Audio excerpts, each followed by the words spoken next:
반갑습니다, 여러분. 오늘 얼마 전에 이제 김기현 의원, 요번 이제 당권 주자 중에 하나인 김기현 의원이랑 라이브를 진행했는데, 오늘은 또 역시 유력 당권 주자, 그리고 또 이제 1위로 올라서신 지난 이제 며칠 동안 안철수 의원님, 안철수 후보님을 모시고 오늘 라이브 한번 진행해 보겠습니다. 네. 어렵게 시간 내주셔서 고맙습니다. 오늘. 네, 불러주셔서 감사합니다.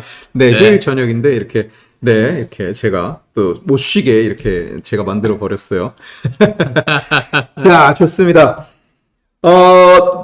내용은 내용은 다르겠지만 컨셉은 비슷합니다. 제가 이건 대답이 마음에 안 든다. 대답이 제대로 안 나온 것 같다. 이러면 끝까지 제가 파고 들어서 대답을 얻어내고야 말겠습니다. 예, 그리고 네. 그리고 오늘 이제 와서 저는 이제 안철수 의원님을 오늘 실제로는 처음 뵀어요. 근데 잠깐 이렇게 얘기하는데도 너무 컨텐츠가 이렇게 풍부하시고 그래서 그래서 오늘 기대가 됩니다. 재밌을 것 같아요. 자, 네. 먼저 간단하게 한번 누군지 이미 다들 아시겠지만 간단하게 본인의 소개 그리고 이 당대표를 출마하시는데 당대표 출마의 이 변을 한번 들려주시겠어요? 우선 소개라고 하면 저는 5가지 직업을 가지고 있는 사람입니다. 그러니까 우선은 의과대학을 들어가서 의사를 했었고요. 그 다음에 또 두 번째로는 백신 프로그램 V3. 저는 그게 1988년에 만들었으니까 이제 지금 거의 34년 된 셈이죠? 네네. 34년 맞나요? 35년 차? 예. 네. 그러니까 사실 한 소프트웨어가 이렇게 오래 갈 줄은 몰랐어요. 그쵸. 어쨌든 그랬던 사람이고, 그 다음 또 세 번째로는 뜻한 바 있어서 의사를 그만두고 창업을 했죠.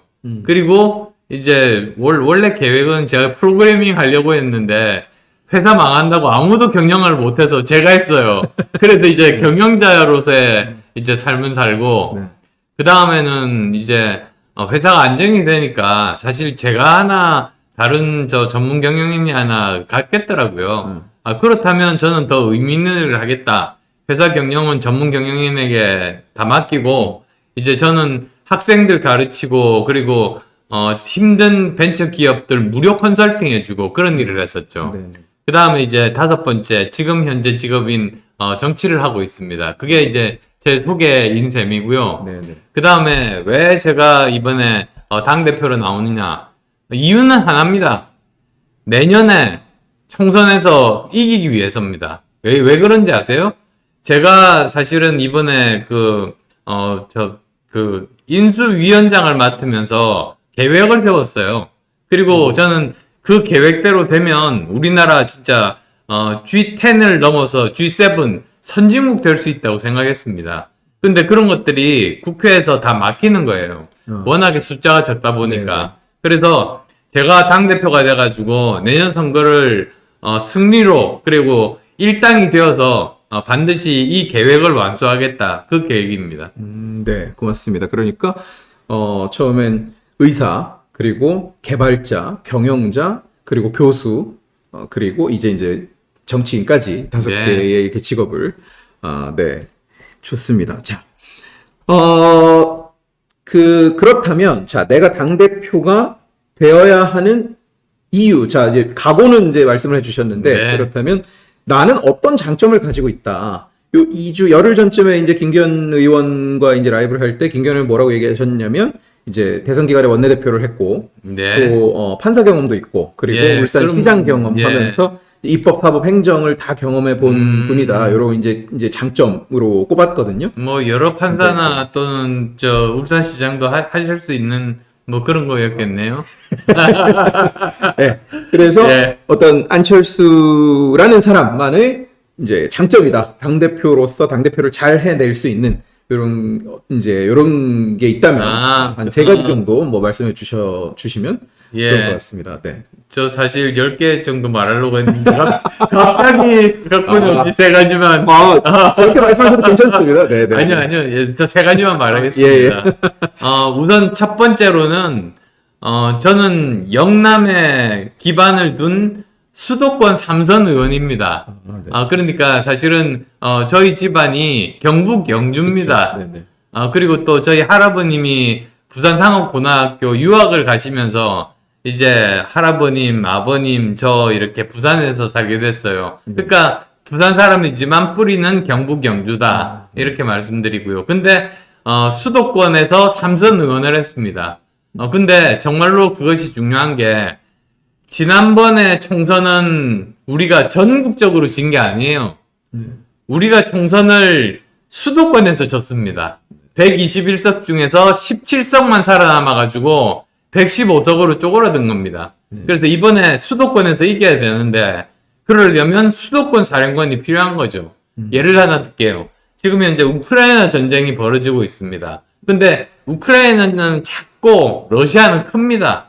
그러면 이 규모로 보면 당연히 벌써 전쟁은 끝났어야 돼요. 근데도 왜 이렇게 박빙이냐? 우크라이나는 거기에 있는 젤렌스키 대통령이 전방에서 지휘를 합니다. 자기 목숨을 걸고 지휘를 해요. 근데 러시아는 모스크바에서 푸틴이 멀리서 지휘를 합니다. 그 차이입니다. 사실은 이번에 정말 수도권에서 이기려면 수도권의 민심도 잘 알고 그 다음에 또 수도권에서 여러 번 선거를 치러본 경험이 있는 사람, 이런 사람이 꼭 필요하다. 근데 거기에 제가 적임자다라는 말씀드리고 싶고요. 네네. 그 다음에 또 두 번째로 말씀드리고 싶은 점은 중도와 2030이 굉장히 중요하거든요. 근데 저는 중도와 2030 후보로부터 지지를 많이 받습니다. 그래서 물어봤어요. 실제로 중도에 저 지지하는 분께 저를 지지하는 이유가 뭐냐고 하니까 그걸 드시더라고요. 자기가 지금까지 정치인들을 보면 말만 하고 행동을 안 옮기는 사람 때문에 굉장히 실망했다. 뭐 예를 들면 정말 우리나라가 위기에 빠졌을 때 목숨을 내놓을 수 있는 사람. 사실 쉬운 건 아니잖아요. 그 다음에 또 주위에 어려운 사람이 있을 때 아낌없이 기부할 수 있는 사람, 이런 사람이 필요한데 저를 보니까 지난번에 그 대구의 코로나 사태 때 그때는 사실 다들 죽는 병인 줄 알았잖아요. 그렇죠. 근데도 저는 무서워하지 않고 거기 가서 봉사를 했어요. 제 목숨을 내놨죠.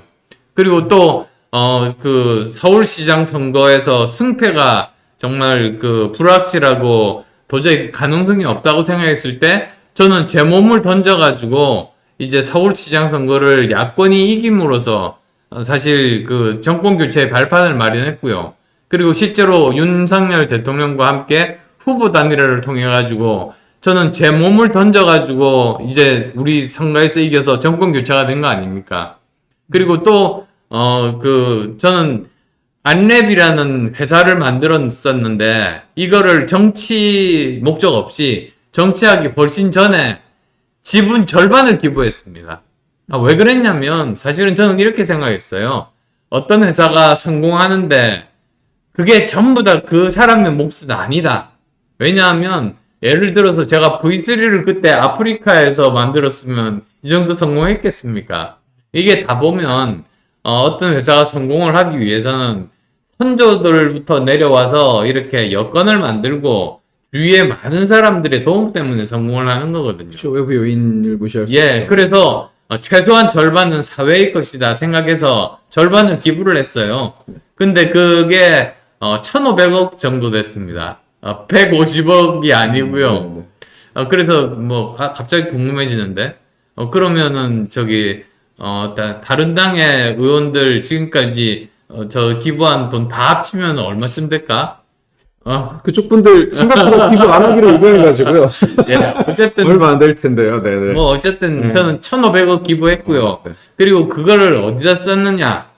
그때 저는 그 원자력 발전 연구에 기부했습니다. 네. 그 이유가 문재인 정부가 들어서고 나서는 아예 그쪽 연구비를 다 끊어버리더라고요. 그리고 또 사람들도 거기 이제 지원을 안 하잖아요.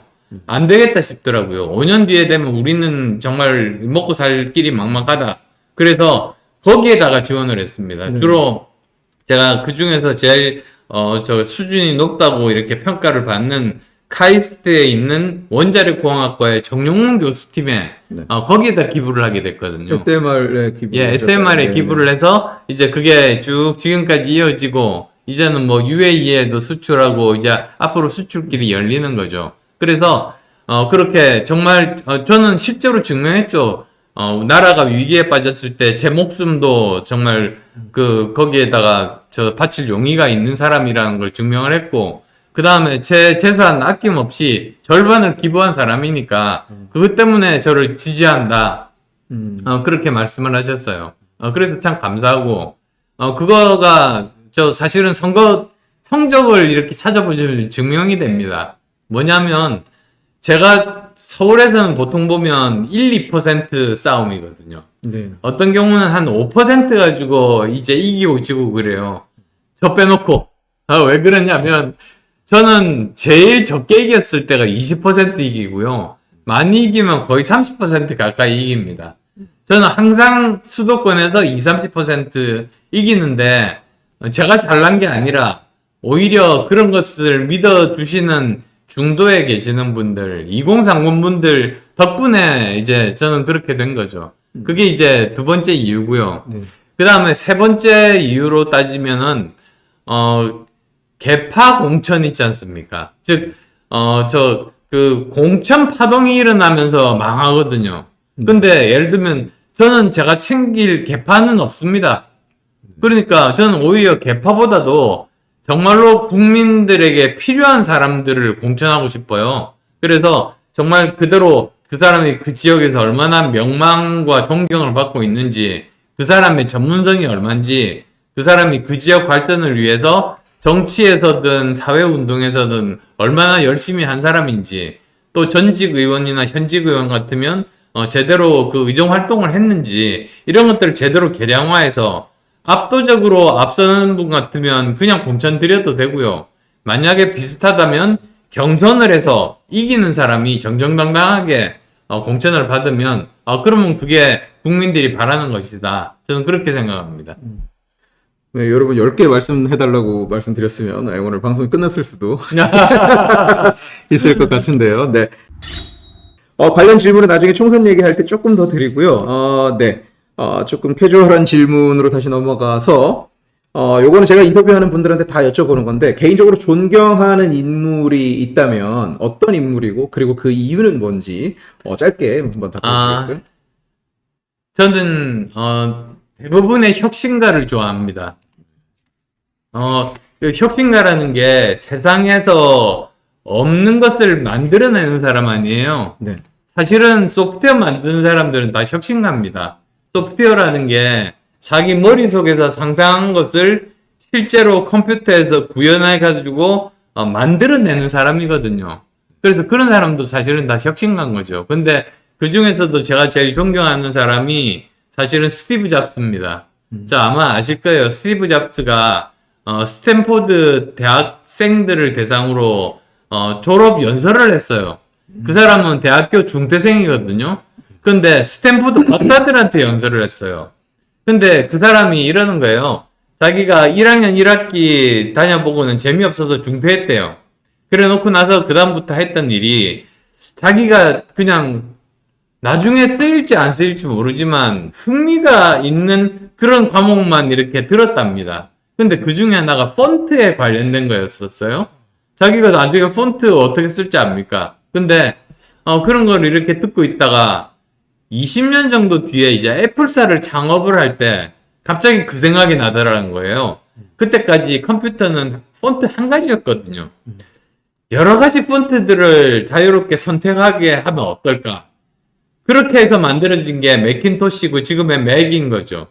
그래서 세계 최초의 그런 그 여러 가지 폰트를 가진 그런 컴퓨터를 만들어낸 데까지 왔는데, 그래서 나중에 생각해 보니까 옛날에는 그냥 이 일하고 저 일하고 점이죠, 점. 그러니까 이 일했다가 저 일했다가 이 일했다가 저 일했다가 전혀 상관이 없는 일 같았는데 나중에 열심히 살다가 뒤돌아보니까 이 점들이 전부 연결이 되어 있다는 거예요. 그래서 그때 깨달았어요. 인생은 이 점을 선으로 연결하는 그러한 일이구나. 영어로는 connecting the dot. 그런 표현을 썼는데 그게 저는 너무나 마음에 들어요. 저도 마찬가지거든요. 저 사실 의과대학 다니면서 제가 의과대학에서 배웠던 거 박사, 교수 전부 그만두고 VCA 만들었거든요. 그러니까 그게 아무 상관이 없잖아요, 사실은. 지식도 거기 쓰이지 않고 뭐 인맥도 아무것도 안 쓰이고요. 그죠. 단지 쓰이는 게 있다면 가끔 가다가 직원들이 저한테 와서 건강 상담을 하더라고요.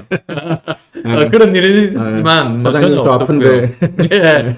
그리고 나서 또 이제 제가 그 교수를 할 때 실제로 사장했던 그 일들이 실제로 쓰이지는 않더라고요. 근데 정치를 하면서 보니까 실제로 제가 그 여러 가지 했던 그 네 가지 그 정치 앞에 네 가지 했던 일들이 전부 우리나라에서 가장 중요한 부분, 그러니까 건강 의료 부분하고요. 그 다음에 IT 기술 부분하고요. 그 다음에 또 보면은 그 경영 부분하고, 그리고 또 학교 교육 부분, 이런 부분에 대해서 저는 제대로 일을 한 겁니다. 그냥 공부로 한 것이 아니고. 근데 이런 것들을 전부 문제점들을 잘 알아서 제대로 정책으로 반영하니까, 드디어 저도 깨달았어요. 이 일들을 다 연결시키는 일을 제가 하고 있구나. 그런 느낌을 받았습니다. 네. 그건 뭐 저도 비슷하게 생각을 합니다. 저도 이제 글을 짓거나 창작을 하는 일을 하면서 보면 같은 걸 봐도, 같은 영화를 보고 같은 뭐 여행을 가고 같은 자극을 받았을 때 이걸 결국은 내가 예전에 어떤 나의 생각과 연결시켜서 어떤 걸 창조해내느냐가 이제 되는 거더라고요. 맞아요. 똑같은 걸 경험한다고 모두가 똑같은 걸 느끼고 똑같은 결과물, 똑같은, 예를 들면 똑같은 칼럼이든 똑같은 뭐 의견이든 아젠다든 이걸 만들 수 있는 게 아니라서. 그럼요. 네네. 네. 네, 좋습니다. 네. 여러분 재밌게 보고 계세요? 네. 진짜 나오셨네요. 네. 이게 사람들이 이렇게 이런 분 나오신다 이러면 안 믿어줘요. 예. 동명이인입니다. 남들이 그래요. 안철수하고 참 닮은 생겼다고. 닮은 분 찾느라. 예. 자. 그래서 제가 그런 분 만날 때마다 그래요. 저 그런 소리 많이 듣습니다 하고 그냥 갑니다. 근데 여러분 제가 이제 이건 뭐 길게 설명을 말은 아니겠지만 조금 제가 평소에 생각하던 모습, 방송에서 보던 모습이랑 오늘 실제로 뵈니까 조금 달라요. 예. 조금 달라요. 뭔가, 예. 근데, 사실 그런 소리 많이 듣는 게요. 요즘 이제 전당대회를 하다 보니까 다원분들을 직접 보잖아요. 네.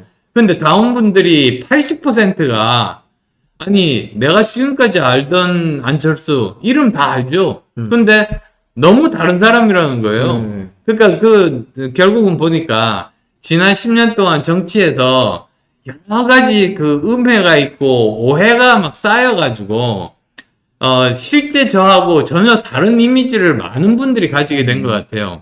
그래서 사실은 저는 굉장히 낙관적이고 유쾌하고 즐겁고 항상 웃고 농담 좋아하는 사람이거든요. 특히 제 결정적인 단점이 아재 개그 좋아하는 건데 근데 많은 분들이 어떻게 알고 계시냐면 저는 막 이렇게 인상 찌푸리고 잘 삐지고 막 그런 좀 찌질한 사람처럼 이렇게 알고 계시더라고요. 네, 저도 소문 많이 들어서 부인하지 않겠습니다. 예, 아유. 근데 오늘 그러니까 처음에 딱 뵀는데 벌써 되게 밝고 막 이렇게 이것저것 얘기를 하시는데 하여튼 오늘 되게 내가 알던 사람이랑 좀 다르구나 하는 생각을 좀 했습니다. 예. 이게 진짜입니다.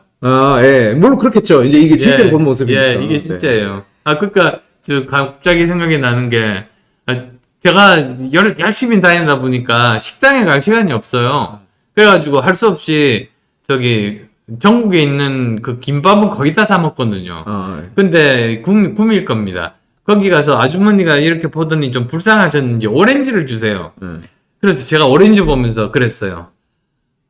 오렌지를 먹어본 지 얼마나 오렌지.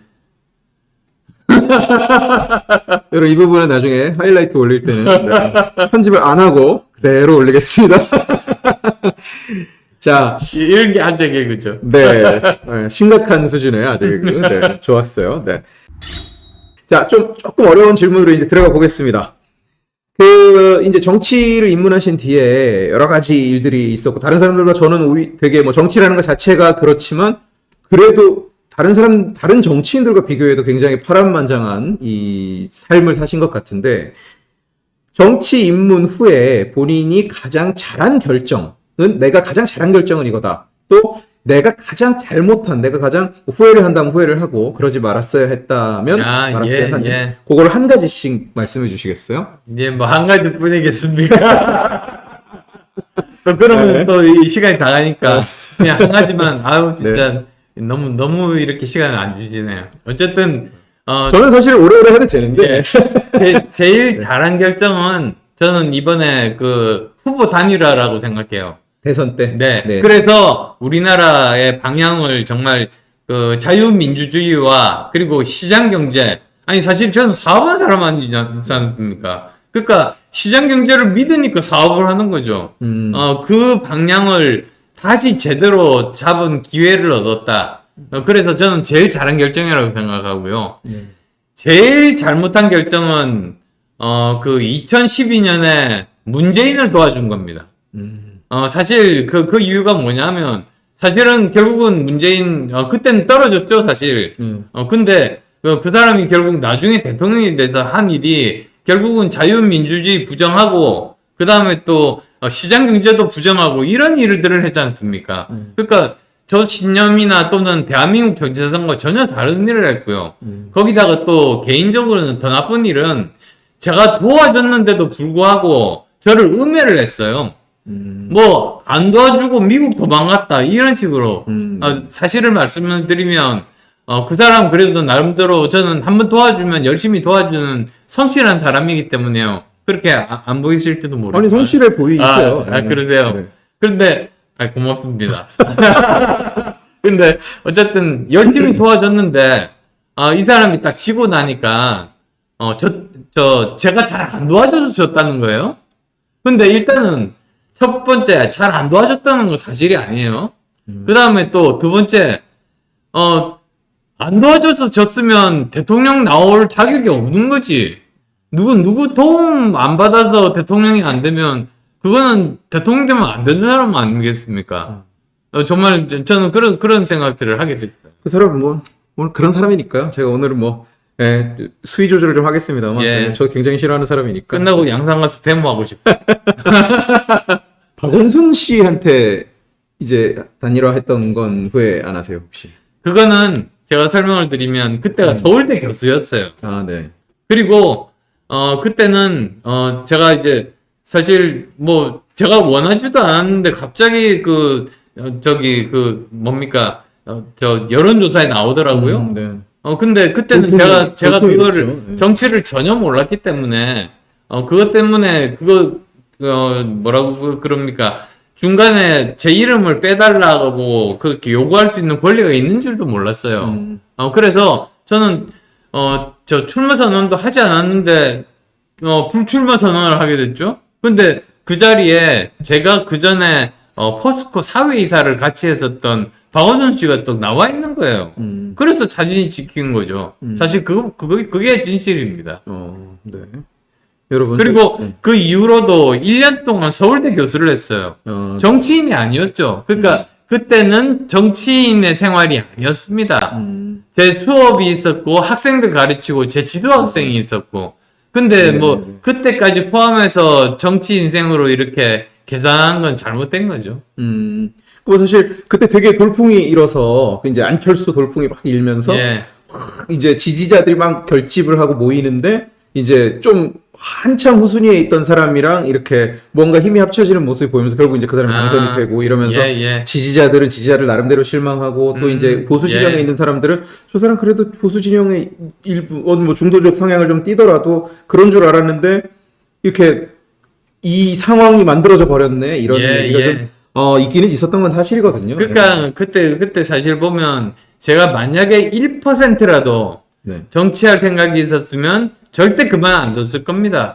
그러면 그때부터 정치를 시작했겠죠. 근데 저는 그때 서울대에서 카이스트에서 서울대로 스카웃된 지 2달 됐을 때입니다. 근데 제가 만약에 정치 욕심이 있었으면 학교를 안 옮겼죠. 근데 옮긴 지 2달 된 사람이 갑자기 정치를 나간다고 나가면 그거는 학교에 얼마나 큰 폐를 끼치는 겁니까? 그렇죠. 책임을 다하지 못하는. 예, 거죠. 그래서 네네. 저는 그런 사람이 아니기 때문에 그래서 저는 정치할 생각이 전혀 없었고 그래서 정치를 안 했던 거죠. 네. 지금 뭐 한참 이제 이 전당대회를 둘러싸고 친윤, 반윤 이 얘기가 이제 뭐 많아요. 누구는 비윤, 반윤은 아니고 비윤이고 누구는 친윤이고 뭐 말이 많은데 예. 요 논란을 어떻게 보시는? 이 얘기는 사실은 말하자면 끝도 없는 얘기일 텐데. 조금 더 우선 간단하게. 제가 네. 말씀드릴게요.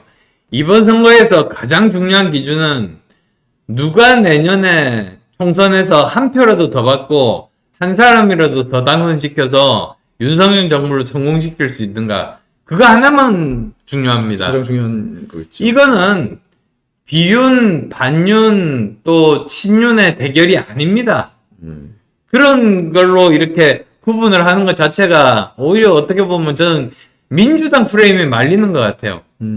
그 다음에 또 이 선거를 또 누구가 연대를 해서 뭐 이기고 지고 이런 것도 사실은 본질이 아니에요. 누가 대표를 맡아야 이길 수 있는가? 그게 본질이다. 그걸 정말로 명심하면 좋겠습니다. 윤심이라는 게 만약에 있다면 어디를 향하고 있다? 혹시 이렇게 어디를 향하고 있다? 윤 대통령께서 직접 말씀하셨어요. 윤심은 없다. 네. 오히려 그래서 저는 지금 이제 쳐다보실 것 같아요. 그래서 실력대로 한번 겨뤄보고 그 중에서 이기는 사람과 이제 함께 이번 선거를 치르겠다. 저는 그렇게 생각하고 계실 거라고 믿습니다. 네, 좋습니다. 잠깐 지금 뭐 계속 나오는 얘기 중에 하나만 이제 채팅창 얘기를 하나 이제 여쭤보고 갈 건데, 이건 사실은 어제 바로 어떤 다른 방송에 나와갖고 말씀을 해 주셔가지고, 그 이제 펜앤마이크에 그걸 보시면 되는데, 자, 신영복을 조문했다. 그래서 신영복을 존경하느냐.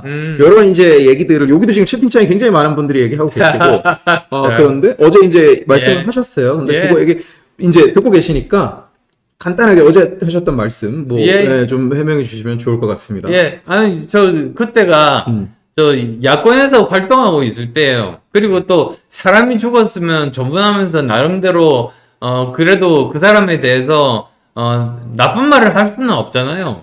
그게 다고요. 근데 그 직후에 제가 민주당의 정체를 알게 됐어요.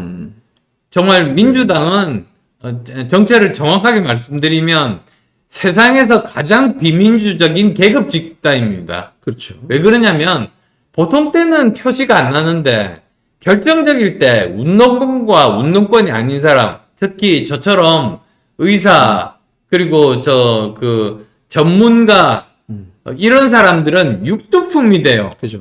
전문가 그러니까- 지식인 되게 싫어하잖아요.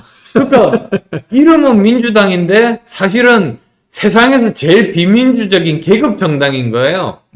그 사실을 알고 제가 뛰쳐나왔죠. 그래서 이제 그 2016년부터 7년 동안, 그러니까 제가 정치 경험 중에서 거의 3분의 2 이상을 제가 10년 했잖아요. 근데 7년 동안 이제 국민의힘과 국민의당이라는 이름은 다르지만 같은 야권으로 열심히 민주당과 싸운 거죠.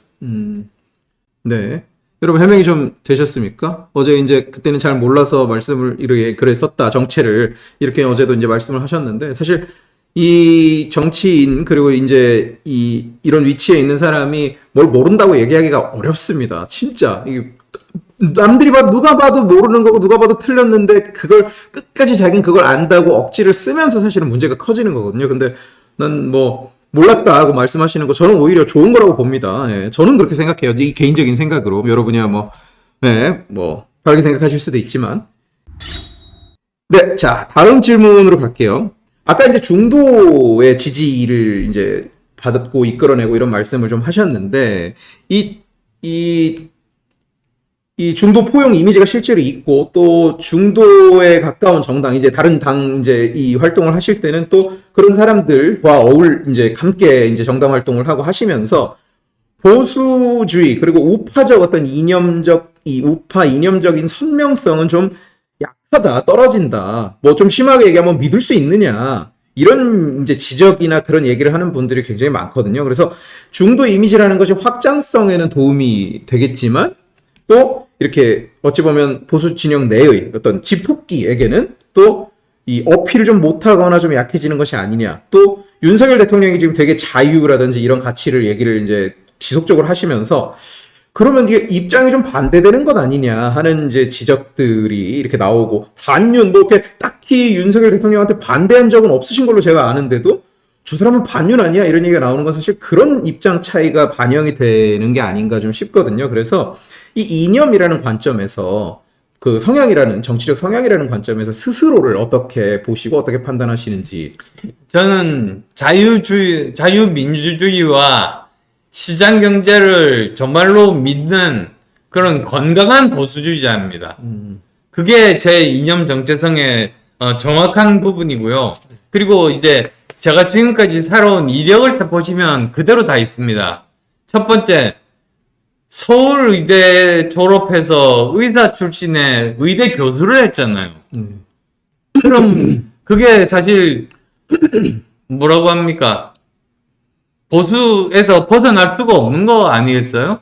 그 다음에 또 제가 했던 것이 그 프로그래머입니다. 기술자입니다. 그런 실리콘밸리 기술자들 중에 공산주의가 있어요? 그렇지는 않지 않습니까? 네. 그 다음 또 세 번째로는 저는 자유시장 경제 하에서 벤처기업을 만들어서 성공을 했습니다. 기업가입니다. 네. 그 다음 네 번째로는 저는 카이스트 교수를 거쳐서 서울대 교수하고 대학 원장을 했습니다. 근데 뭐 그런 사람이 또 뭐 다른 사상을 가지겠습니까? 사실은 뭐 이렇게 기업인이면 당연히 그 시장 경제 체제를 신봉해야 돼, 뭐 신뢰를 해야 되고 적어도 예, 그럼요. 이렇게 우리가 받아들여지지만 또 기업인들 중에는 또 이렇게 되게 어떻게 저런 사람이 저런 얘기를 하지 하는 성향을 보여주는 사람들도 사실은 있거든요. 대기업 총수인데도 얘기하는 거 보면 진짜 경악스럽다 이런 분들도 있고요.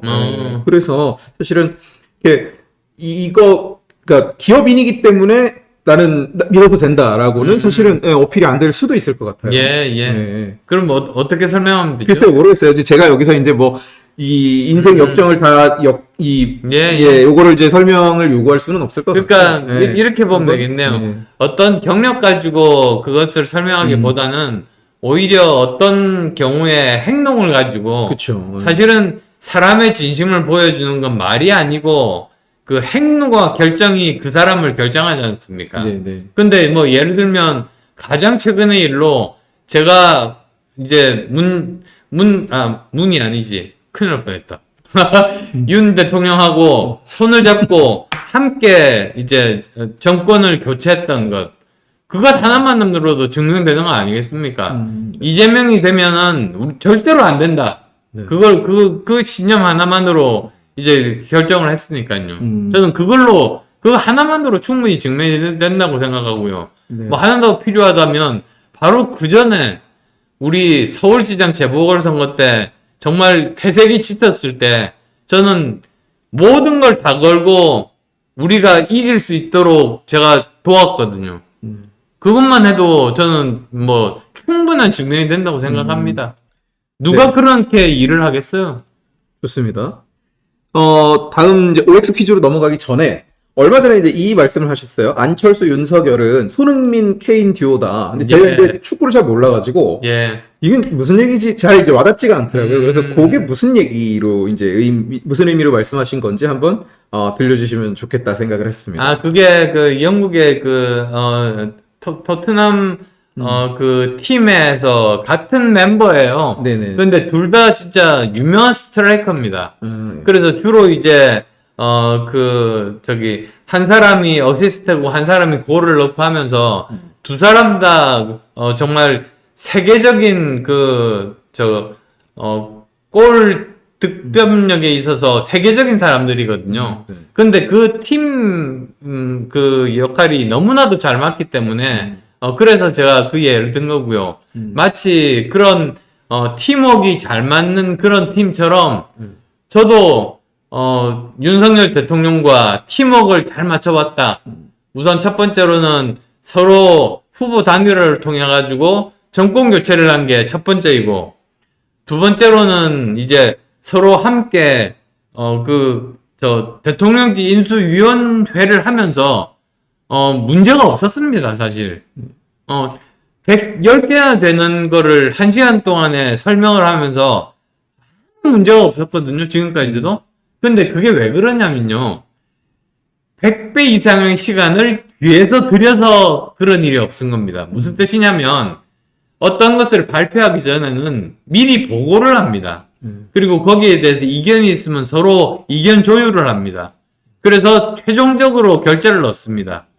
그것들을 모으고 모아서 110개를 발표를 한 거죠. 그러니까 아무 문제가 없는 거예요. 근데 사람들이 보는 거는 발표만 보니까, 발표하는데 뭐 1시간 만에 발표 끝나니까 뭐 별거 없네 라고 생각하지만, 그렇게 만들기 위해서는 뒤에 100시간 이상의 노력이 필요했다. 어마어마하죠. 네. 예. 그런 일들을 함께 해온 겁니다. 그리고 또, 서로 다른 이견이 없었지 않습니까? 그래서, 저는 지금 현재, 대통령께서 믿고 계신 그 일을 저도 100% 믿고 있고요. 또, 사실 3대 개혁이라는 게 저도 믿고 있었지만, 대통령도 믿고 있었습니다. 그러니까 지금도 틈만 있으면 3대 개혁 꼭 해야 된다고 그렇게 아주 자기 신념으로 말씀을 하시고 계시지 않습니까? 저는 그거 굉장히 바람직하다고 생각하고요. 그렇죠. 네. 그런데 이제 이게 마지막 세 번째가 바로 내년 총선입니다. 왜 그러냐면 제가 처음 그 단일화를 할 때 이렇게 생각했어요. 드디어 정권 교체가 끝났구나. 그런데 그게 아니었어요. 왜냐하면 국회에서 우리가 워낙에 적다 보니까 제가 만든 그 110대 국정과제가 통과가 안 되는 겁니다. 그렇죠. 그러니까 이게 보니까 대선이 끝난 게 아니었어요. 정권 교체가 완성된 게 아니었어요. 네. 근데 그걸 시작한 사람이 저니까, 그렇다면 제가 마지막으로 내년 총선을 승리로 이끌어 가지고 정말 대선도 완벽하게 끝나고, 그 다음에 정권 교체도 완벽하게 끝나는 역할까지 다 하는 게 제 역할이겠다. 저는 그렇게 스스로 이제 마음을 굳혔습니다. 그렇게 해서 제가 시작한 일, 제가 끝낼 겁니다. OX 퀴즈. 네, OX 퀴즈 들어갈게요. OX 퀴즈는 이제 이 룰이 하나 있는데, 이 세모는 없습니다. 중립, 여기는 뭐 이런 거는 없어요. O 또는 X로 답하셔야 되지만 예. 설명을 하실 수 있습니다. 왜냐하면 OX는 이제 오해가 있을 수 있기 때문에. 네, 그래서 나는 O다, X다. 저는 뭐 중간입니다, 세모입니다는 없고. 네. 예. 얘기는 좋아요, 설명을 좋아요, 붙이실 좋아요, 수 있습니다. 좋아요. 자, 첫 번째 질문이에요. 나 안철수는 확고한 보수주의자다. 예. Yes. Yes. 네, 확고한 예. 보수주의자다. 예. 네. 뭐 이제 요 열받은 말씀을 이미 이제 많이 하셔가지고. 네, 아까 말씀드렸죠. 네, 네. 그러니까 약간 더 길게 설명드리면, 저는 정말로 자유민주주의를 믿고, 그리고 또 시장 경제를 신봉하는 정말 건강한 보수주의자다. 그 말에 다 함축돼 있습니다. 좋습니다. 자, 2번. 한국의 법인세는 너무 높다. 줄여나가야 한다. 네, 저는 줄여나가야 된다고 봅니다. 근데 조금 더 설명을 하겠습니다. 네. 근데 무조건 줄이기만 하면 안 됩니다. 사실은 줄이는 것과 더불어서 사실 그냥 이렇게 줄이는 것보다는 기업에 조금 더 어떤 국가 정책에 맞는 것을 의무를 부과를 하면 좋겠어요, 저는. 그러니까 인센티브를 주되 아무 조건 없이 그냥 주는 것보다는 오히려 다른 일 쪽에 좀 더 역할을 해달라든지 이런 일들을 더 요구를 하는 게 저는 맞다. 무조건 그냥 주는 건 아니다. 저는 그런 생각을 하고 있습니다. 네네. 자, 그러니까 예를 들면 이런 거죠. ESG. 네네. ESG는 사실은 이게 기업에 꼭 나쁜 것은 아니고요. 오히려 예를 들면은 세계에서 가장 큰 투자 기업 있지 않습니까? 그런 데서도 대충 보면 ESG 측정치가 높은 곳에 훨씬 더 투자를 많이 하게 되거든요. 네네. 그런 식으로 사실은 그런 연구가 그게 그렇게 되면 투자도 더 많이 받을 수 있고 그리고 사회를 위해서도 더 공헌할 수 있고 그렇게 되니까 오히려 기업에 더 많은 혜택도 주면서 더 많은 외자도 우리가 유치할 수 있는 거죠. 네. 저는 그런 것들을 말합니다. 네, 좋습니다. 자, 노동시장은 유연해져야 한다. 고용과 해고가 지금보다 더 자유로워져야 한다. 한국에서는. 예스입니다. Yes. 네, 예. 좋습니다. 네. 요 이제 대표적인 제가 이제 드리는 일종의 사상 검증 질문이거든요. 근데 별로 사상 검증 같지 않은데. 사상 검증이죠. 왜냐하면 사람들이 너는 보수주의자야? 난 보수주의자지. 근데 그러면 고용시장 유연성 해야 돼. 그거는 막 열심히 일한 사람이 해고를 당하고 이렇게 이제 얘기가 나가면 이거 보수주의자 아니네. 이렇게 이제 쉽게 가는 거거든요. 근데 저는 소프트웨어 회사를 해봤기 때문에 저는 이런 생각을 해요. 보면 하나의 버전을 끝나고 나면 사실 사람들이 거의 밤을 새면서 일을 해야 됩니다. 근데 그거를 하루에 8시간만 일하고 일을 하지 말라? 그렇죠. 말도 안 되죠. 그건 말이 안 돼요. 그거는 소프트웨어를 안 해본 그렇죠. 업계가 어떻게 돌아가는지 이해를 전혀 못하는. 약간 더 심하게 해야 되겠다. 그런 거를 전혀 개념도 없는 무식한 놈들이 하는 말이고요. 예, 놈보다 더한 거를 말하려다가 잠깐 자제를 했습니다. 네, 라이브라서. 예. 아니, 사실 그렇잖아요. 그럼 말이 안 됩니다. 오히려 저는 이랬으면 좋겠어요. 아예, 1년이 있으면 9달 동안 열심히 일하고, 마지막 순간에는 정말 밤을 새워서 일한 다음에 다 끝내면 석 달 휴가를 주는 거예요. 그렇죠. 제가 늘 주장하는 바. 예. 그렇게 되면, 전체적으로 보면 평균 52시간 일을 할 수 있습니다. 그렇지만 자기가 충분히 이제 그 시간 동안에, 석 달 동안에 쉴 수도 있고, 자기가 모자란 부분을 다시 공부하면서 자기 실력을 업그레이드 시킬 수 있고, 사실 그런 시간이 필요한 게 프로그래머인데, 네. 이건 뭐 전혀 그런 거 생각을 못하고 한 일종의 산업시대 논리에 빠진 사람들의 잘못된 그쵸. 시대착오적인 그런 방식이라고. 그렇죠. 하루에 나사를 200개 끼우다가 뭐 이렇게 가는 이제 그런 시절의 얘기를 지금도 이제 하고 있는 예. 거니까요. 네. 그러니까요. 나사는 요즘 로켓 만드는 회사니까 그런 생각하면 안 되는 거죠. 네. 경고 없이 아무런 경고 없이 이렇게 훅. 네. 예, 와, 내가 알던 안철수랑에 대한 생각이 바뀌었다. 네, 예, 좋습니다. 네, 자, 이거 중요한 질문인데 이것 때문에 고생 정말 많이 하셨는데 오늘 한번 여쭤보겠습니다. 한국에는 빨갱이가 없다. 빨갱이 있죠. 나 이것 때문에 진짜 화가 나요. 왜 그러냐면 어디서 이제 거짓말을 기사를 하나 썼어요.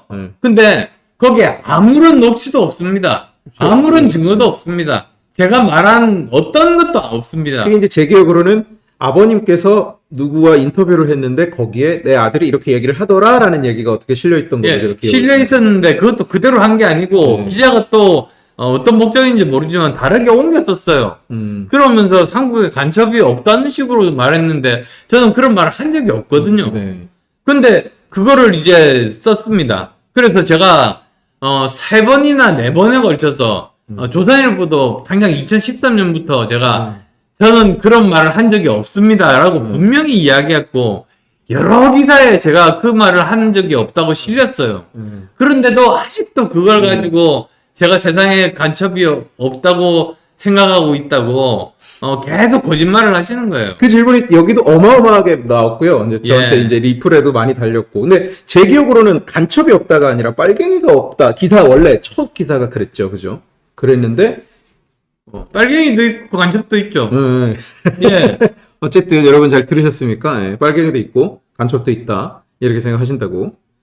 네. 참. 그것 때문에 고생을 많이 하셨는데 저도 이제 기사를 다 봐가지고 저는 아니 저는 고생은 안 하고 저는 참 한심하게 생각합니다. 어쨌든 제가 직접 물었습니다. 자, 다음 질문. 오늘 지금 내 양말에는 구멍이 나 있다. 없습니다. 아, 오늘은 없으시다고? 예. 오늘은 없으시다고 합니다. 오늘은 지금 서서 구멍 한 명을 신고 왔습니다.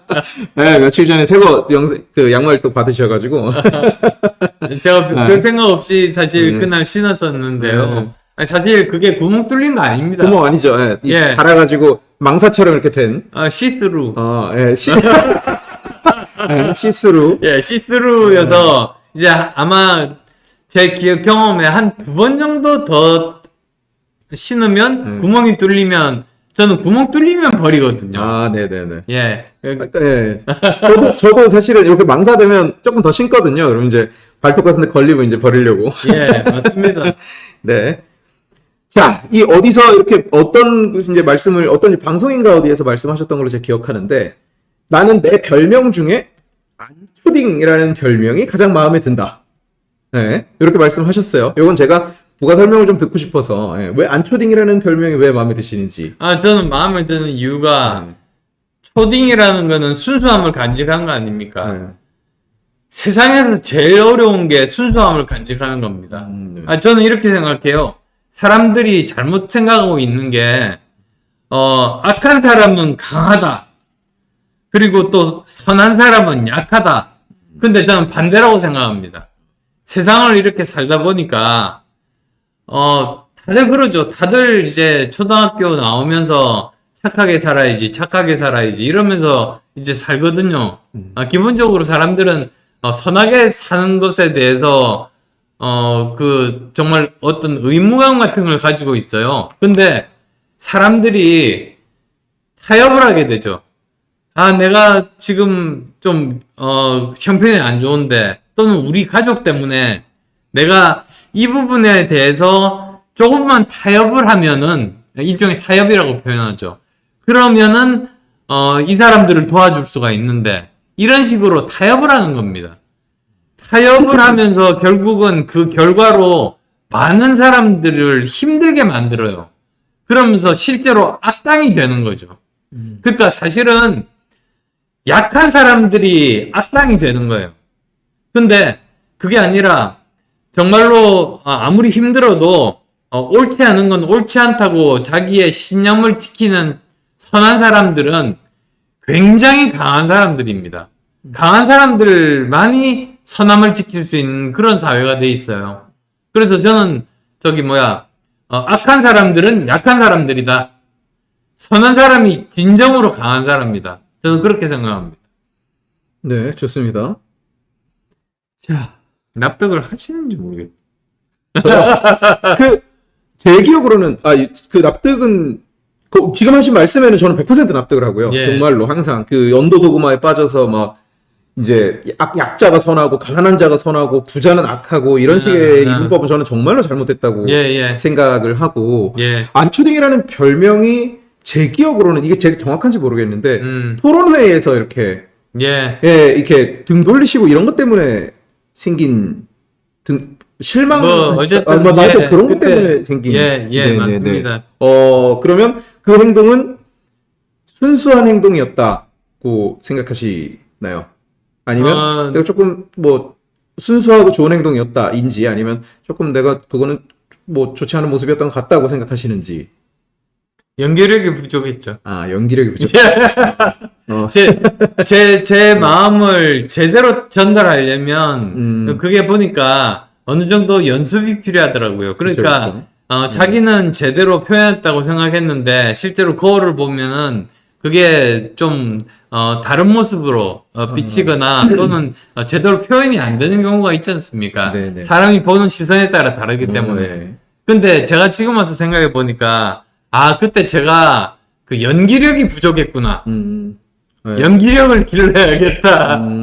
그런 생각을 하게 됐는데. 일리 있는 말씀이에요. 왜냐하면 혼자서 하는 거랑 남들 앞에서 하는 거랑 달라서 맞습니다. 사실은 사람들 앞에서 화를 내려면 화내는 연습을 해야 화를 제대로 내고 기뻐하려면 기뻐하는 연습을 해야 사실은 기뻐할 수 있다고 저는 생각을 하거든요. 나 혼자 신나서 웃는 거, 나 혼자 그냥 예를 들어서 집에서 혼자 벽 때려부시고 화를 내는 거랑 다른 사람들 앞에서 나는 화가 났습니다라는 걸 보여주는 거는 또 조금 다른 얘기라서 연기가 부족했던 것 같다라는 말씀이 저는 무슨 얘기인지 이제 좀 이해가 갈 것 같아요. 여러분은 어떻게 받아들이시는지 모르겠지만 어쨌든 좋습니다. 오늘 뭐. 근데 그 다음에도 연기 연습은 안 합니다. 네. 예. 네. 오히려 이제 그런 일은 나한테는 안 맞는구나. 나는 이제 그런 식의 표현은 안 하겠다. 이제 그렇게 마음 먹었습니다. 네, 좋습니다. 자, 이제는 조금 이제 당대표 선거랑 조금 어려운 질문으로 넘어가 볼 텐데, 오늘 뭐 말씀 하도 잘해주셔가지고 시간이 조금 오버될 것 같은데, 뭐, 괜찮으시겠어요? 네, 괜찮죠. 네네. 저는 뭐, 좋습니다. 다들 오래 하면 좋아질 것 같아요, 또. 자, 조금, 이 총선 얘기하기 전에 조금 추상적인, 또 당대표 얘기를 하기 전에 조금 추상적인 질문을 드리자면, 나 안철수가 만들고 싶은 사회, 내가 만들어가고 싶은 세상, 내 지향점이 어딘지 그 비전을 한번 말씀해 주시겠어요? 굉장히 좀 이상적일 수도 있는데요. 저는 사실 그렇게 생각합니다. 저는, 착한 사람이 존중받을 수 있는 사회, 그리고 또 열심히 땀 흘린 사람이 자기, 대가를 제대로 얻을 수 있는 사회, 저는 이런 사회를 원합니다. 근데 오히려 안 그런 경우가 많거든요. 저 마음에 굉장히 아픈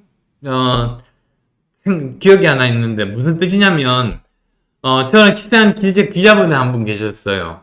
근데 그 친구는 제가 지금까지 본 기자분 중에 만날 때마다 새로운 자기가 읽은 책 이야기를 해요. 그 바쁜 와중에 기사도 많이 써요. 근데 정말 그 깊이 있고 좋은 책 이야기를 항상 해서 즐겁게 같이 참 자주 만나고 이야기를 많이 했거든요. 근데 어느 날 갑자기 캐나다로 이민을 갔어요. 네. 그러면서 자기는 가서 이제 보니까 외국인도 공무원 할 수 있나 봐요. 네. 그래서 이제 산림청 공무원이 돼가지고 캐나다에 있는 녹지들 이제 산들 이렇게 관리하고 그렇게 살아요. 근데 제가 그걸 보면서 느낀 점이 그 사람은 저 신호등도 잘 지키거든요.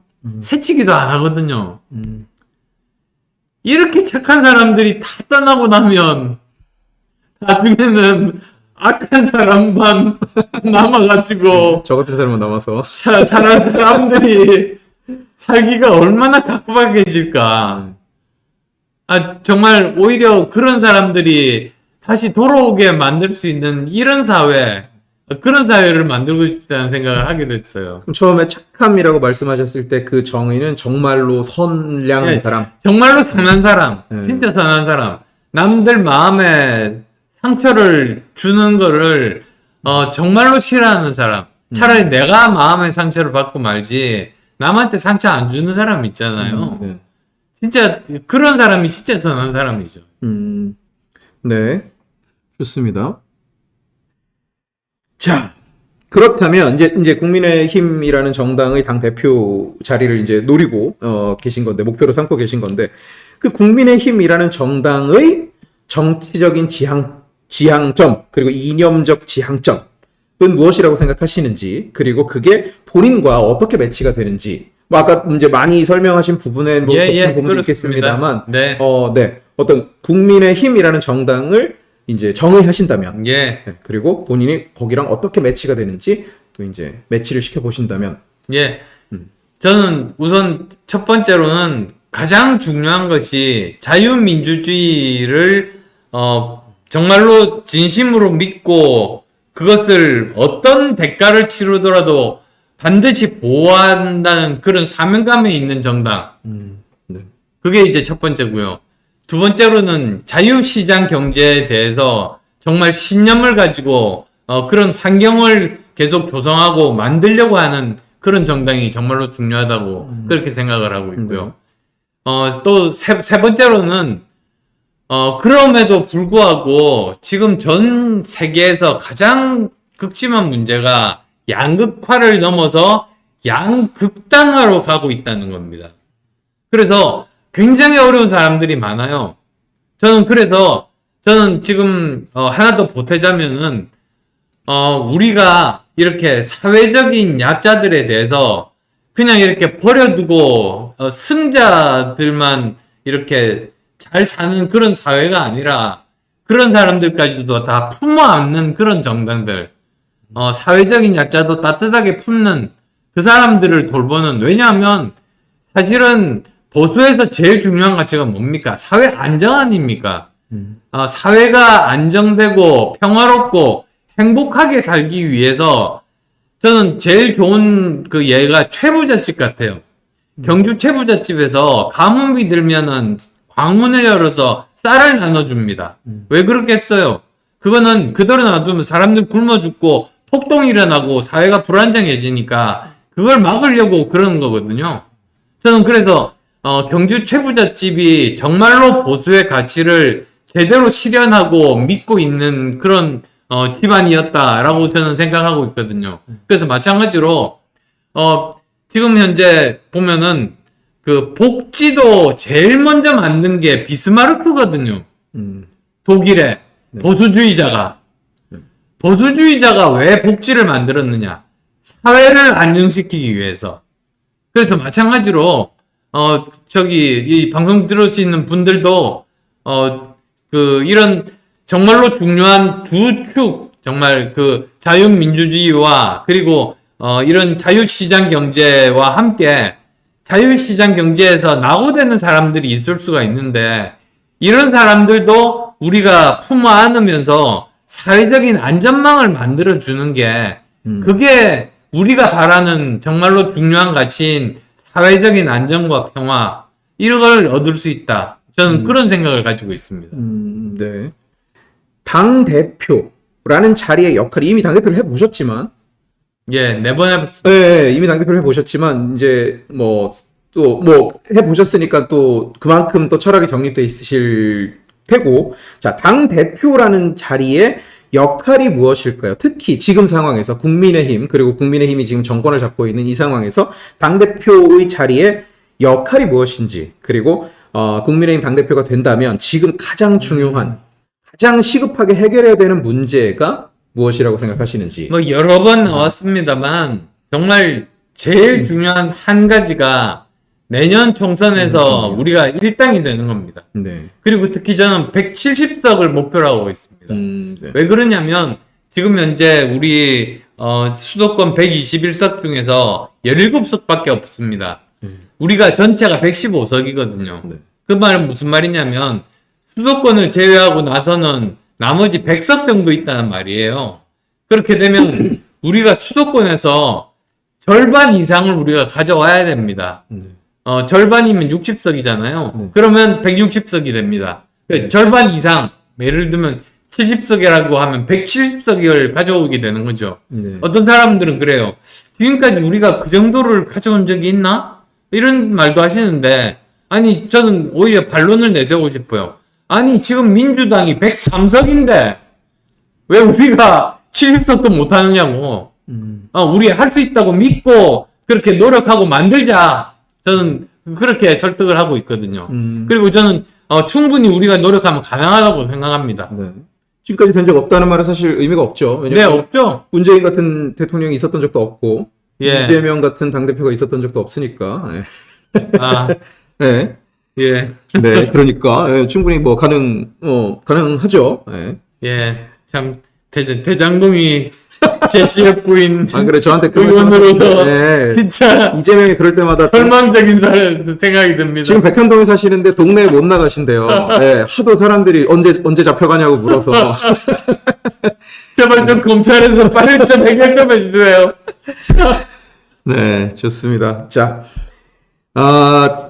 최근에 지지율이 확 이제 오르면서 최근 이제 여론조사에 지금 이제 1위로 올라서고, 심지어 이제 이 오차범위 이상으로 벌렸다, 이런 이제 결과들도 나오고, 물론 이게 당원 대상으로만 한 건 아니지만, 예. 어쨌든 이 이제 여론조사 결과는 그렇게 이제 나오고 있어요. 이 이유가 뭐라고 생각하시는지, 그리고 또 이 상승세를 계속 이어갈 수 있다고 보시는지. 우선은 많은 분들이 그렇게 생각하시는 것 같아요. 결국은 이제 아까도 말씀드렸듯이 이제 수도권이 중요하니까 수도권에 있는 사령관이 있어야 되고, 수도권에서 그나마 중도와 이 2030의 소구력이 있는 사람이 훨씬 더 유리하고, 그리고 또 자기 계파가 없으니까 공천 파동을 일으키지 않을 거다. 네. 아마 그런 마음들이 많이 모여들어서 지금 이렇게 지지를 하시는 것 같고요. 근데 저는 끝까지 방심하지 않을 겁니다. 3월 8일, 뭐 3월 12일까지도 방심하지 않을 겁니다. 왜냐하면 뭐 선거라는 게 결국은 여론조사로 뽑는 게 아니거든요. 네. 결국은 선거로 뽑습니다. 그래서 저는 방심하지 않고 끝까지 제 진심을 보여드리고, 제 모습을 보여드리면서, 당원분들께 한 표라도 더 호소할 생각입니다. 개파 공천이 없을 거다 이렇게 말씀을 하셨는데 거기에 대해서 궁금해하는 분들이 실제로 많이 계셔서 예, 여쭤보자면 이제 외부 당에서 오셨기 때문에 아무래도 국민의힘에 오래 이제 계셨던 분들보다는 뭐 아무래도 뭐 아는 사람이나 같이 함께 들어온 사람이 적을 수 있어서 만약에 당대표가 되면 오히려 이렇게 본인의 계파 또는 이제 뭐 아는 사람, 주변 사람을 많이 공천을 하려고 할 것이다. 이렇게 이제 얘기하는 사람들도 아는 사람이 있거든요. 별로 없는데? 그러니까 뭐 예를 들어서 이 안에 없으면 뭐 아는 사람이야 어떻게든 어디서든 데려와서 오히려 더 바깥에서요. 네, 오히려 더 개파를 만들려고 하지 않겠느냐. 이런 얘기를 실제로 이제 뭐 여기는 모르겠는데 뭐 리플에서 이런 얘기는 하시는 분들이 좀 계시거든요. 사람 구하기 얼마나 어려운데요. 그리고 이기는 사람 구하기가 얼마나 어려운데요. 그거 굉장히 힘듭니다. 사실. 그리고 저는 오히려 그리고 또 이렇게 착각하시는 분도 계세요. 어떤 분들은 이번에 당선이 돼가지고 이번에 총선에서 승리를 하면은 오히려 대통령이 레임덕에 빠지고 그동안의 권력을 누릴 거다 이런 사람들도 계세요. 근데 그게 말이 안 되는 게요. 임기 2년차에 대통령이 레임덕에 걸린 예가 없습니다. 네, 그런 일은 일어나지를 않아요. 그 다음에 또 설마 당대표가 이제 아무리 공천에서 잘해가지고 총선에서 이기더라도 3년이라는 세월이 남거든요. 3년은 긴 기간입니다. 그동안에 당대표도 2번 정도 바뀝니다. 그동안에 수많은 일들이 일어나는데 그 일들을 슬기롭게 잘 극복해야지 겨우 대선 후보가 되는 거죠. 대선 후보가 일종의 뭐라 그러나 대선 주자가 되는 게 아니라 대선 후보가 되는 거죠. 그런 자격을 얻는다고 말씀드리고 싶고요. 사람들이 많이 또 착각을 하는 게 아마 또 얼마 전에 어떤 정치인 분이 그런 표현을 했었죠. 박근혜 대통령 경우를 예를 들면서 박근혜 대통령 경우 봐라. 봐가지고 그 사람이 이제 공천을 한 다음에 대통령이 되지 않았느냐 그랬는데 그게 경우가 틀린 게요. 박근혜 대통령은 비대위원장이 됐습니다. 그 다음에 바로 그 해에 총선을 하고 바로 그 해 12월 달에 대선을 치러서 대통령이 됐어요. 그러니까 바로 그 해에 총선과 대선이 같이 열리는 그 해 정도면 충분히 가능한 시나리오죠. 누가 상상을 하더라도. 근데 3년이나 남았는데 그거를 똑같이 이렇게 취급하는 것 자체가 그건 말이 안 된다. 저는 그렇게 설명드리고 싶네요. 미리부터 그런 작업을 해서 하는 건 말이 안 된다. 예, 그렇습니다. 네, 좋습니다. 청년 정책에 대해서 요즘 청년 정책, 청년 육성에 대한 말씀을 이제 많이 해주셨어요. 네, 저도 이제 네. 뭐 제 시청자분들 다 아시겠지만 저도 이제 청년 육성에 대해서 관심도 많고 이제 제가 그래서 뭐 청년 아카데미도 설립을 추진하고 있고. 예. 그런데 청년 정책의 비전에 대해서 청년 정책 뭐라고 생각하시는지 어떤 걸 좀 해보고 싶으신지 이런 건 뭐 자유롭게 한번 말씀해 주십시오. 저는 청년 정책을 포함해서 저는 3대 개혁을 하고 싶어요. 그러니까 당의 3대 개혁이라고 하면 우선은 제일 첫 번째로 중요한 것이 유능한 정책 정당이 되는 겁니다. 그러니까 나라를 맡은 여당이 되면은 사실은 여러 가지 그 정책 이슈에 대해서 주도를 해야 되거든요. 민주당에서 무슨 뭐 법을 꺼내고 이런 거 상관없이 우리가 정말로 먼저 주도를 해서 이렇게 앞서 나가야죠. 근데 보면 우리가 사람이 많이 부족합니다. 그래서 그런 사람들을 많이 끌어들여가지고 제대로 보강을 해서 정말로 유능한 정책 정당이 되게 만드는 것. 그게 이제 첫 번째고요. 그 다음 두 번째로는 여의도 연구원을 개혁하는 겁니다. 여의도 연구원이 20년 전만 하더라도 우리나라 최고의 여론조사 기관에다가 그 다음에 선거 전략 기구였습니다. 근데 지금은 많이 망가졌죠. 그래서 그 부분도 제대로 된 사람들을 영입을 하고 그 다음에 선거 전략가도 새롭게 뽑고 하면서 제대로 해야지 그걸 가지고 내년 총선을 치러야 됩니다. 그러니까 이게 굉장히 급한 일이죠. 그 다음 세 번째가 사실은 그 교육 및 인재 양성에 대한 부분입니다. 그 부분이 중요한 것이 외국 보세요. 외국에 있는 정당들은 인재 양성 기관이거든요. 그러니까 여러 분야에서 인재들이 나오는데 이 정당들도 인재를 양성해요. 그래서 20대 때부터 제대로 교육을 받아서 40대 중반에 총리를 해도 그 큰 나라를 잘 이끕니다. 그런 것처럼 우리도 그래야 되는데 우리나라는 전혀 반대의 일이 벌어지죠. 우리나라는 평소에는 인재를 하나도 키우고 있지 않다가 선거가 되면은 청년이나 명망가들 이렇게 끌어당겨가지고 쓰고 버려요. 얼굴마다 예. 세우고. 예. 그래서 블랙홀이 됩니다. 그래서 우리나라에 그렇게도 작은 인재를 줄이는 블랙홀을 역할을 하고 있어요.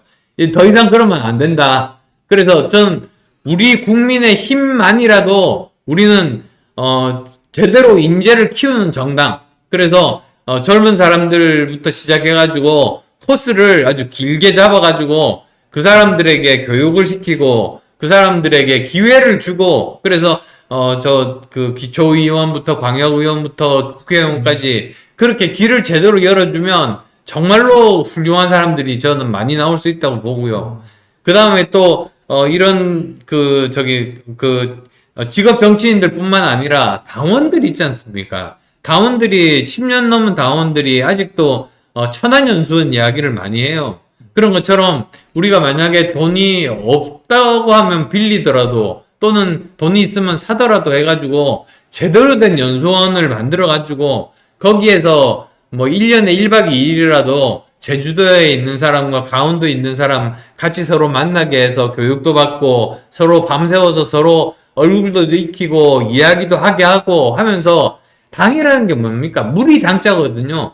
이렇게 서로 같은 생각을 가진 사람들끼리 모이게 해서 그게 당의 힘입니다. 결속력입니다. 그런 것들을 만들고 싶고요. 그 다음 또 이제 또 세 번째로는 우리가 그 정부 보조금을 굉장히 많이 받는데 그게 다 시민들 세금이거든요.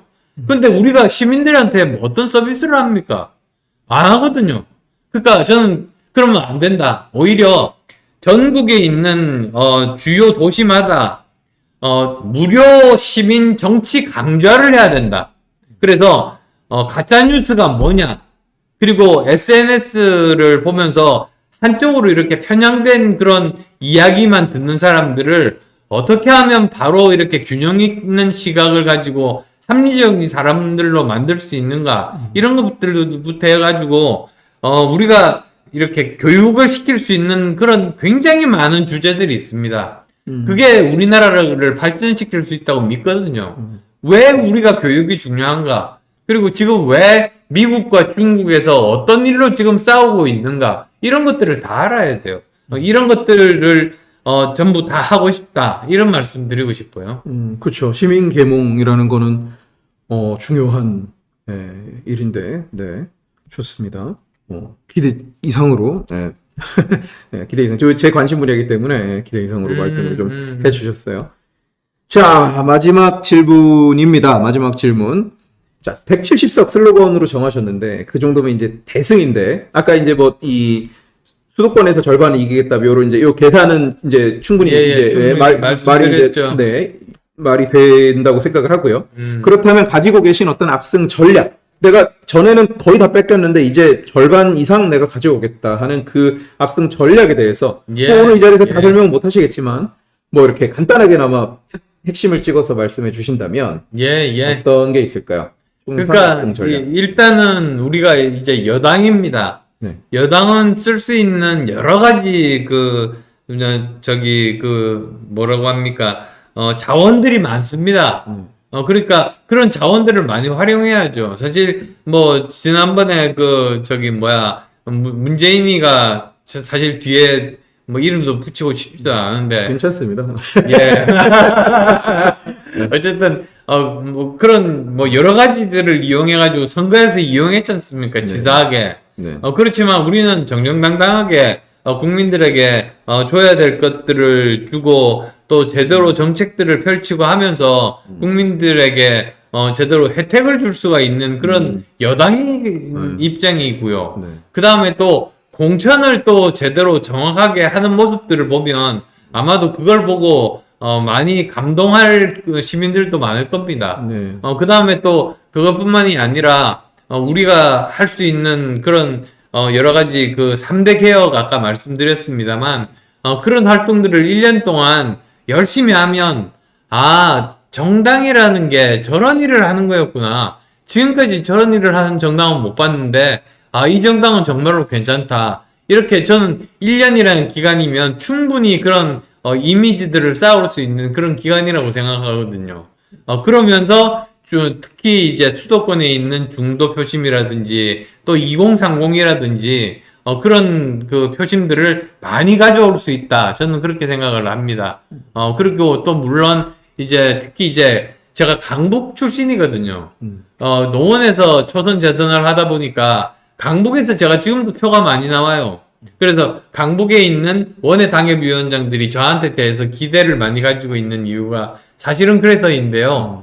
그래서 그런 것들을 또 열심히 해가지고 제대로 이제 된 그런 계획들 충분히 저는 만들 자신이 있습니다. 네, 좋습니다. 오늘 조금 생각한 시간보다는 조금 오버됐는데 뭐 재밌게 되게 재밌게 잘 된 것 같아요. 여러분 재밌게 보셨어요? 오늘 뭐 안철수라는 사람에 대한 생각이 좀 네, 뭐 재밌게들 다들 보신 것 같습니다. 네, 좋습니다. 자, 마지막으로 이렇게 시청자분들께 하시고 싶은 말씀 있으시면 그거 하나 해주시고 오늘 방송 이렇게 마칠게요. 네. 어디를 봅니까? 여기를 카메라가 봅니까? 네, 카메라가 보입니다. 네, 여기를 보는군요. 네, 네. 예.